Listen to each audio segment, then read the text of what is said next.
ನಮಸ್ಕಾರ ಸಿಹಿಮಗ್ಗೆ, ನಾನು ನಿಮ್ಮ ಶಿವಮೊಗ್ಗ ಶಿರಕ್ಷರಿ. ಇವತ್ತು ನಾನು ಮಲೆನಾಡಿನ ಮುತ್ತುಗಳಲ್ಲಿ ಅತ್ಯದ್ಭುತವಾಗಿರ್ತಕ್ಕಂಥ ವ್ಯಕ್ತಿಗಳನ್ನು ನಾನು ಸಂದರ್ಶನ ಮಾಡ್ತಾ ಇದ್ದೇನೆ. ಇವತ್ತು ನಾನು ಬಂದಿರೋದು ಅಶ್ವಥ್ ನಾರಾಯಣ್ ಸರ್.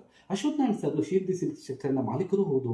ನಮ್ಮ ಶಿವಮೊಗ್ಗ ಜಿಲ್ಲೆಯ, ನಮ್ಮ ಶಿವಮೊಗ್ಗ ನಗರದ ಅತ್ಯದ್ಭುತವಾಗಿರ್ತಕ್ಕಂಥ ಎಲ್ಲ ಒಂದು ಸಂಸ್ಥೆಗಳ ಒಂದು ನಿರ್ದೇಶಕರಾಗಿದ್ದಾರೆ, ಅಧ್ಯಕ್ಷರಾಗಿದ್ದಾರೆ. ಬಹಳ ಅತ್ಯದ್ಭುತವಾಗಿದ್ದ ವ್ಯಕ್ತಿತ್ವ ಈ ಸರ್. ಯಾವ ರೀತಿಯಾಗಿ ಅವರ ಜೀವನವನ್ನು ರೂಪಿಸ್ಕೊಂಡ್ರು ಅನ್ನೋದನ್ನ ನಾವು ಅವರ ಮಾತಿನಲ್ಲಿ ಕೇಳೋಣ. ನಿಜವಾಗ್ಲೂ ಏನಕ್ಕೆ ಅಂತ ಹೇಳಿದ್ರೆ, ಈಗಿನ ಕಾಲದ ಯುವಕರು ಪ್ರತಿಯೊಬ್ಬರು ಅನುಸರಿಸಬೇಕು. ನಮ್ಮ ಹಿರಿಯರು ಅನುಸರಿಸ್ಕೊಂಡು ಬಂದಿರತಕ್ಕಂಥ ಅವರ ಜೀವನದ ಕಥೆಗಳನ್ನ ಕೇಳಿದಾಗ ನಾವು ಜೀವನದಲ್ಲಿ ಈಗಿನ ಕಾಲದ ಯುವಕರು ಯಾವ ಫೇಲರು ಆಗಲ್ಲ.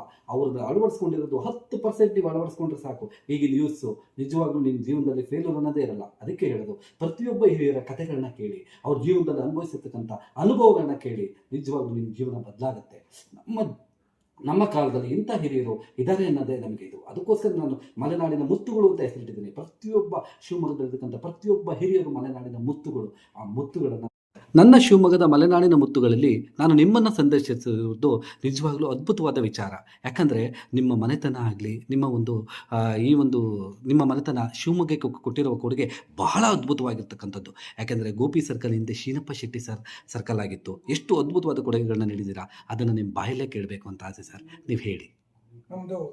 ನಾವು ಶಿವಮೊಗ್ಗಕ್ಕೆ ಸುಮಾರು ಭಾಳ ಹಿಂದಿನ ನೂರಾರು ವರ್ಷಗಳಿಂದ ನಾನು ಶಿವಮೊಗ್ಗದ ಇರೋದು. ನಮಗೆ ಹೆಮ್ಮೆ ಅಂತಂದ್ರೆ ನಮ್ಮ ಗಾಂಧಿ ಬಜಾರಲ್ಲಿ ಸೀನಪ್ ಶೆಟ್ಟಿ ಬ್ರದರ್ಸ್ ಅಂತ ಒಂದು ದೊಡ್ಡ ಅಂಗಡಿ, ಹೋಲ್ಸೇಲ್ ಅಂಗಡಿ ಇತ್ತು. ಅವಾಗ ಒಂದು ಕಾಲದಲ್ಲಿ ಇಡೀ ಮಲೆನಾಡಿಗೆ ಸೀನಪ್ ಶೆಟ್ಟಿ ಬ್ರದರ್ಸ್ ಅಂತ ಅಂದ್ರೆ ಹೋಲ್ಸೇಲ್ ಅಂಗಡಿಯಲ್ಲಿ ಭಾಳ ಹೆಸರಿತ್ತು. ನಾವು ನಮ್ಮ ತಂದೆಗೆ 5 ಜನ ಅಣ್ಣ ತಮ್ಮಂದರು. ಅದರಲ್ಲಿ ಒಬ್ಬರು ಸೀನಪ್ ಶೆಟ್ಟಿ ಅನ್ನೋರು, ಅವರು ಅಣ್ಣ ದೊಡ್ಡಣ್ಣ. ಅವ್ರಿಗೆ ಯಾರು ಮಕ್ಕಳು ಮತ್ತು ಯಾರು ಇಲ್ಲ ಅನ್ನೋ ನೆನಪಿಗೋಸ್ಕರ ತಮ್ಮಂದ್ರು ಸ್ವಂತ ನಮ್ಮ ಗೋಪಿ ಸರ್ಕಲ್ ಜಾಗದಲ್ಲಿ, ಗೋಪಿ ಸರ್ಕಲ್ ನಮ್ಮದೇ ಆ ಜಾಗ ಆಗಿತ್ತು. ಆವಾಗ